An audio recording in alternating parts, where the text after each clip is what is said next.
let me take this opportunity to mention to you the office bearers in the college.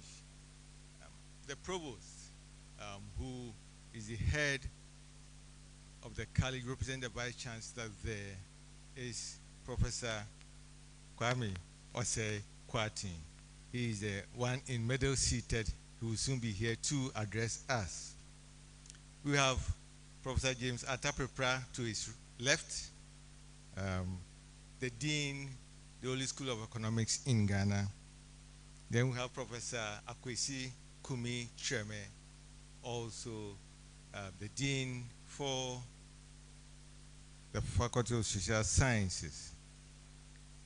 The deans, the three others are not available. As and when they come, we would indeed introduce them. For the team also supporting each one of them, we have at the back, in no particular order, let me start from Mr. Joseph Obin, Faculty of Sales School of Business. We have Mrs. Diana Ama Dubache, Faculty of Social Sciences. Mrs. Sally Befi Frimpong, Faculty of you see the black, Faculty of Law. And we have Miss Abigail Osafo, School for Development Studies, also with us.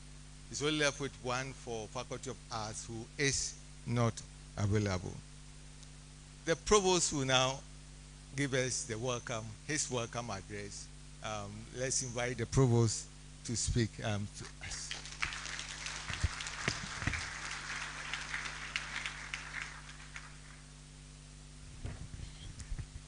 Good morning, ladies and gentlemen. On behalf of the University Council and on behalf of management of the university, on behalf of the Vice Chancellor, Professor Johnson Nyakon Wampon, and on behalf of the board of the management and board of the College of Humanities and Legal Studies, and on my own behalf as the provost of the College of Humanities, I wish to welcome all of you who are privileged to be here today for gaining admission to do various courses within the university and, for that matter, within the College of Humanities and Legal Studies. It is a privilege because so many of your kind applied to pursue programs here, but only you had the admissions, and they couldn't get it. Some of them are struggling.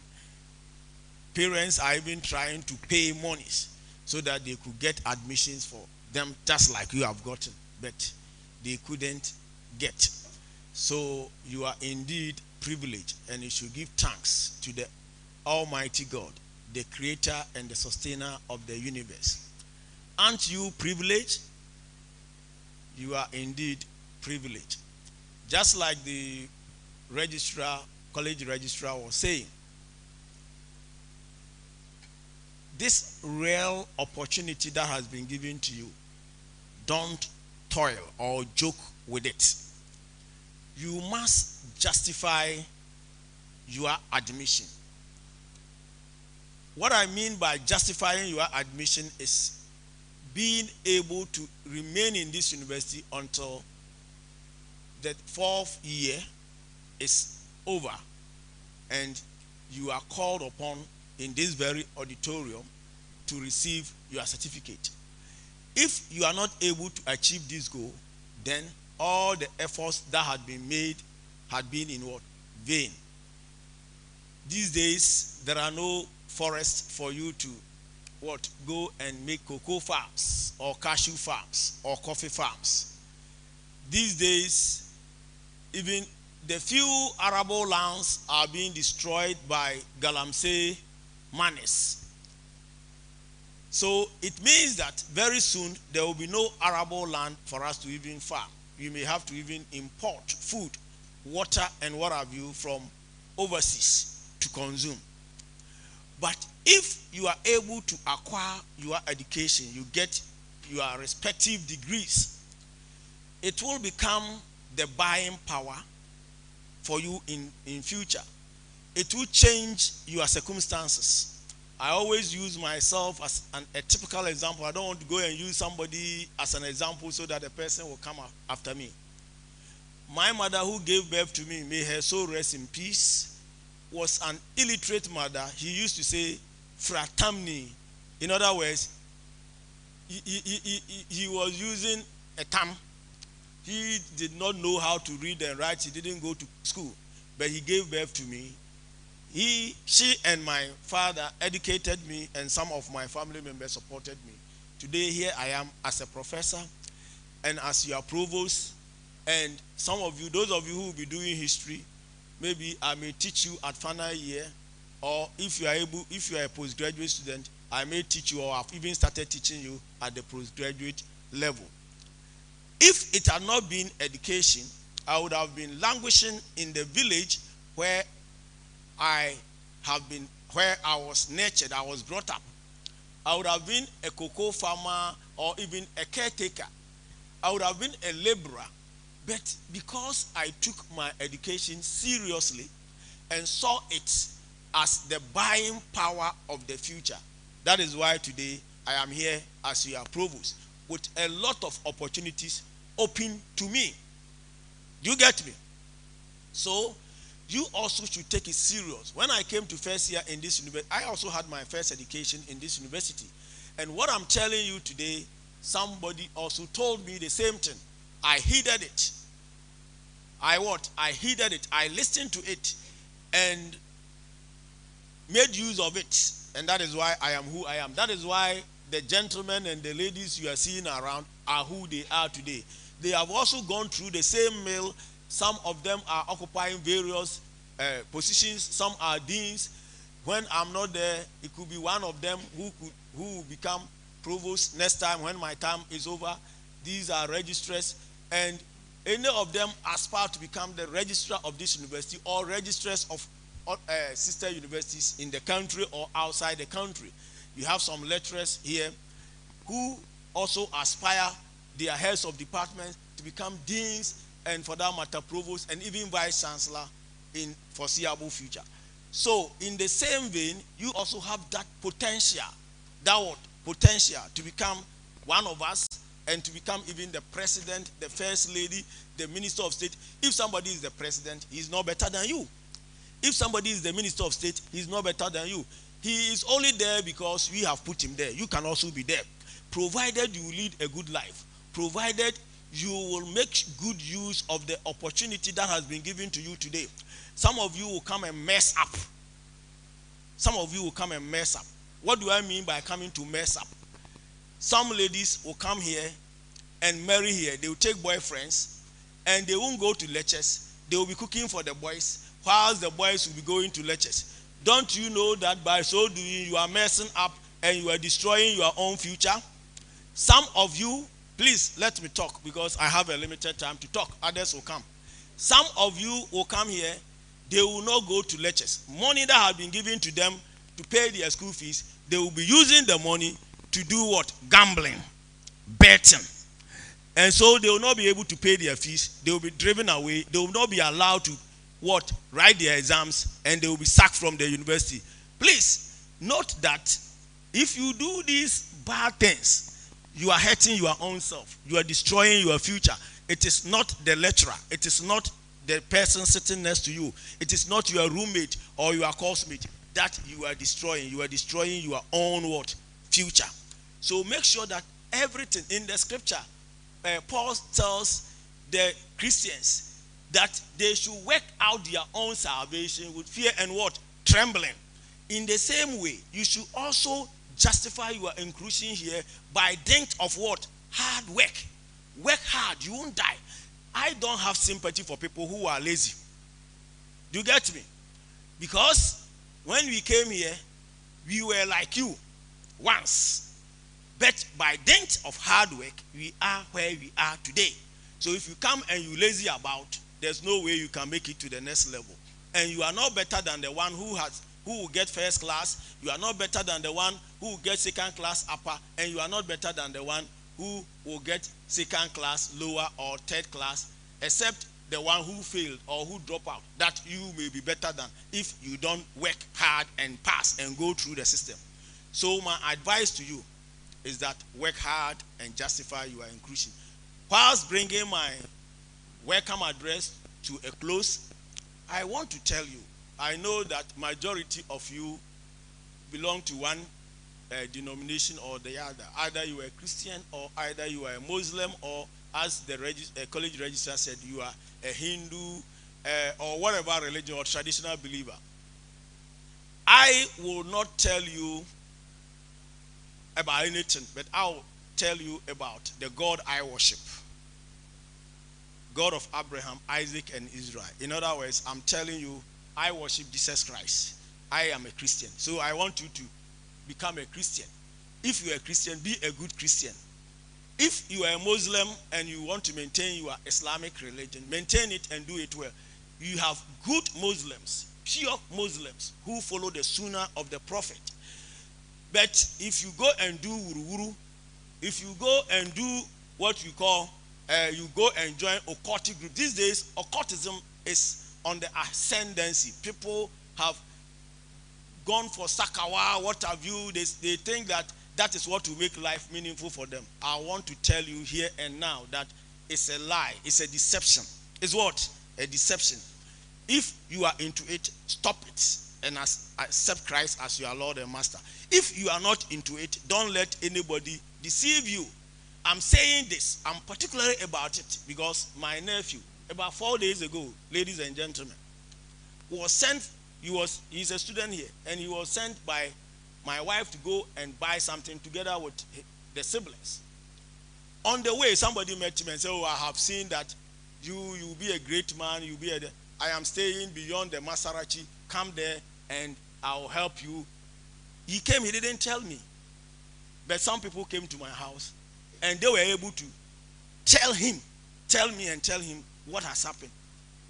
Even though I wasn't there, I got to know when we called him, he confessed that it was true. Please, the bad ones, the evil ones are lurking around. Don't let them, don't allow them to lure you and destroy your life. May the good Lord be with you. Thank you very much.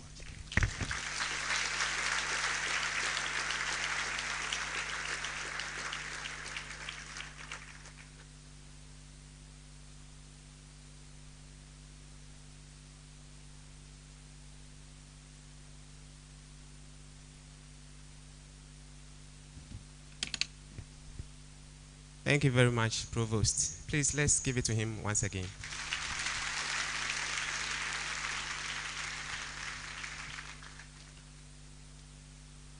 Okay, so this program is being organized on college basis. I could see a lot of us standing. Please make sure you are at the right venue. Yes, check your admission letter and make sure you have College of Humanities and Legal Studies on your admission letter. If you know you don't have that college, please locate your college and join them.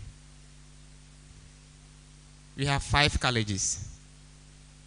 At the moment, we are organizing the orientation for 4 colleges because the College of Distance Education has a different program altogether.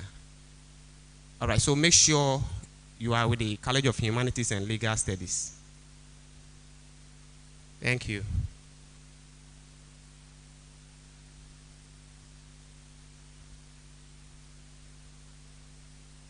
Okay, so from the program, we are supposed to have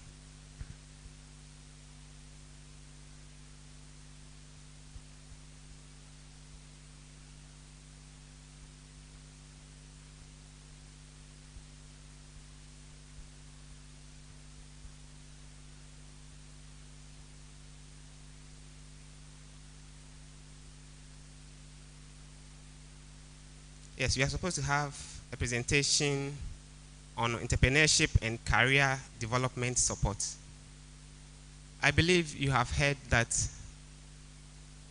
the Vice Chancellor's vision is to make University of Cape Coast an entrepreneurial university.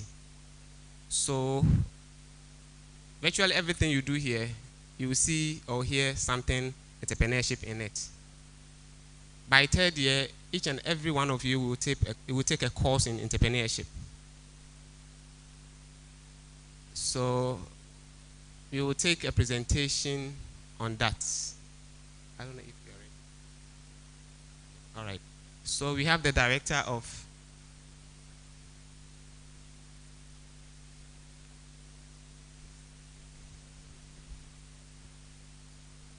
All right, so we have a presentation from the director of DHUB in the person of Dr. Mrs.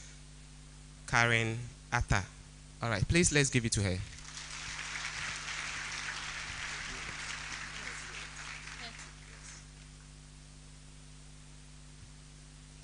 Good morning to you all, and welcome. I hope you've had a wonderful time already.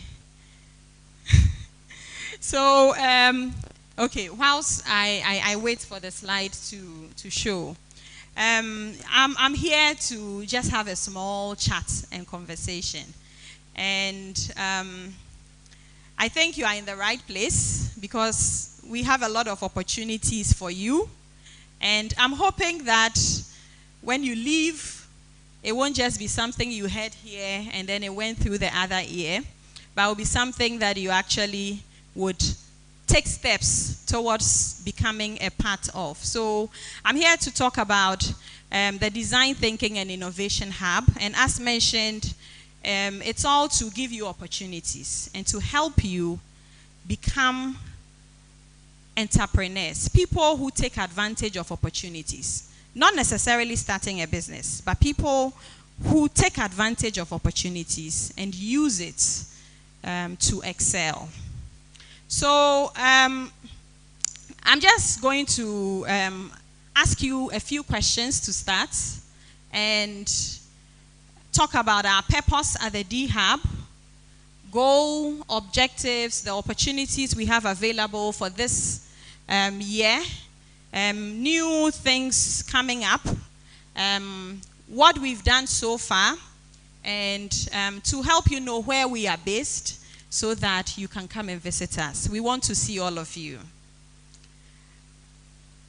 You are here for a reason. And I just want us to close our eyes and think about these questions I'm going to ask you. Very, very important questions. I think a lot of times we don't sit down to reflect. So as we close our eyes and we are thinking, the first question is, why are we here? Why are we here? For some of us, it's mainly about get my certificates and I am gone. Why are we here? But I think it should be to be someone who would live here a different person. So it means that you are not here only to get your certificate, but you are here to transform yourself. To be an entrepreneurial student. How do you see yourself after graduation? So 4 years from now, you would have finished. You would be excited, sharing all over social media that you have graduated. What kind of person do you want to see?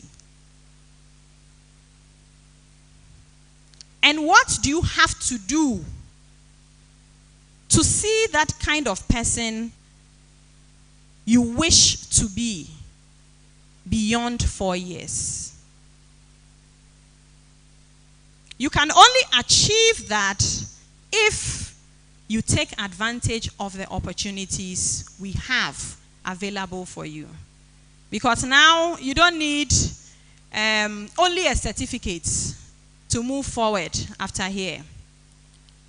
Lots of people have first classes, etc., and they are out there, and still there's no job.